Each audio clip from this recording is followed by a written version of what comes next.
Greetings, everyone, and welcome to the Royce Report, where we provide detailed information on how to grow and expand your company and how to have your business operate more effectively and efficiently.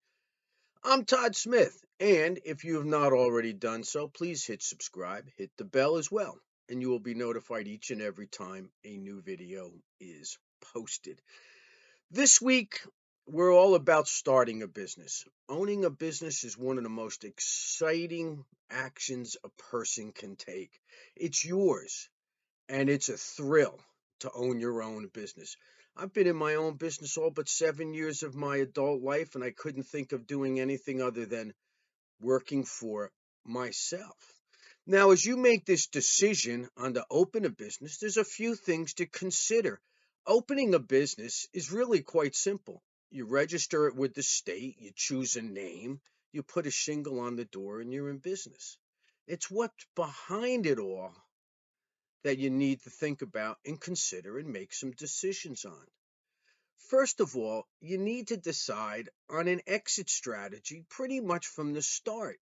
And you ask, why is that?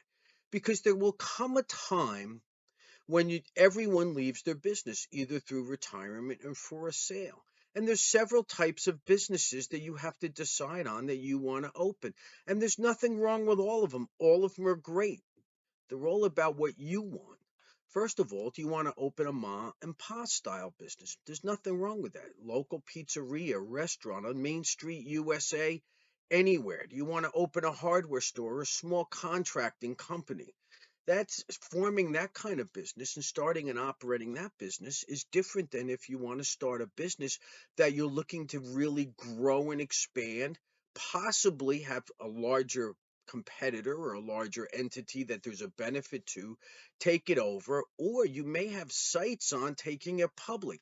Those are all three. That covers everything about starting a business. And why is that important? Because if you're looking at the first two, think big and act small. You want to start your business and build a strong foundation. And as we move through some of these other items to think about, you'll see why it's important to understand an exit strategy and what kind of business that you want to operate, which leads us to number two. Is your business going to be an LLC, an LLP, an S Corp, or a C Corp? Now, when you make that decision, I would highly recommend speaking to your attorney and your accountant because the tax responsibilities and the legal responsibilities of all four are somewhat different. Each one has nuances. Now, that brings us to number three. What professionals are you going to engage to assist you with your business? We all need them. Irrespective of the size business you have, there are certain professionals that are going to assist you that are really necessary to operate at the optimum of your business. You're going to need an accountant.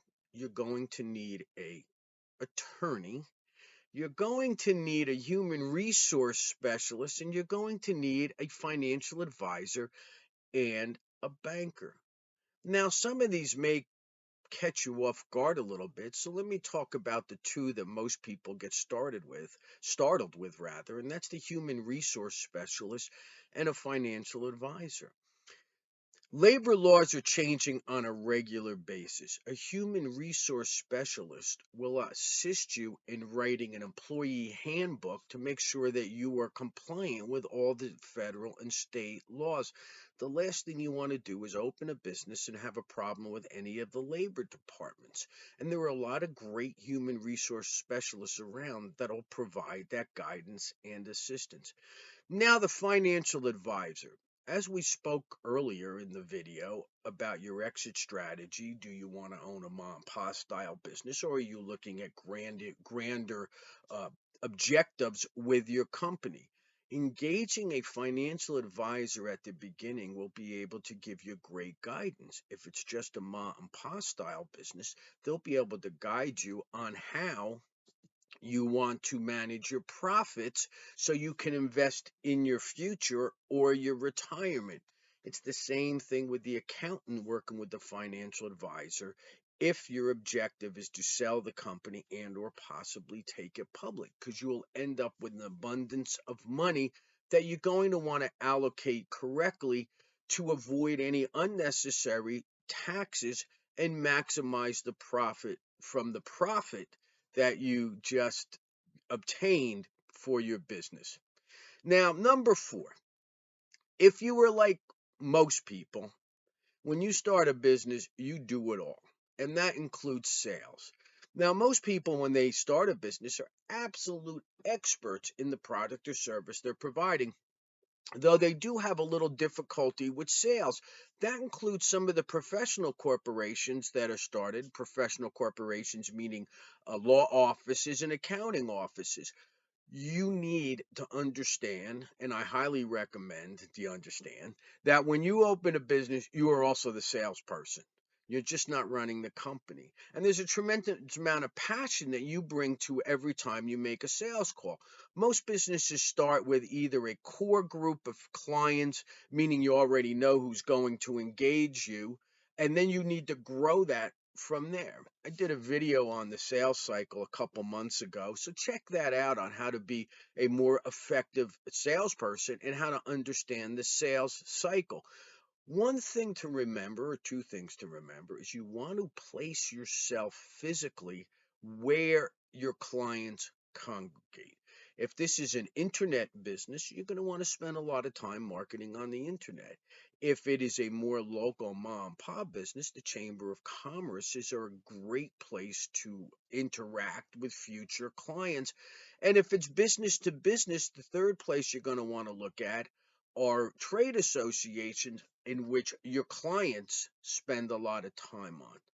So those are my 4 recommendations that when you start a business to take really serious and take a hard look at it and document them all. Write them all down is what I mean.